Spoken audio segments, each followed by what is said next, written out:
तर मुलींनो, तुम्ही मला बोलल्या की पहिलं तुम्ही स्वास्तिक काढलं, नंतर तुम्ही केंद्रवर्धिनी बाजूने काढलं, पण तुम्ही कलरची रंगसंगतीबद्दल काहीच नाही बोलले.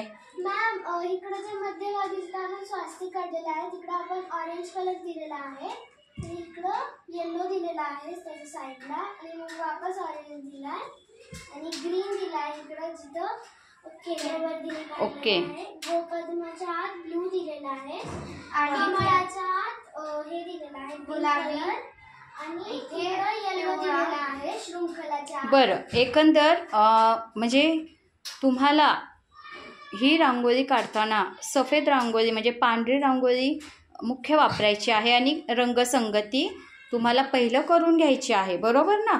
बरं, छान वाटलं ना? ओके. आणि हा सराव होता, बरोबर? याच्यासाठी तुम्हाला प्रॅक्टिस करणं आवश्यक आहे.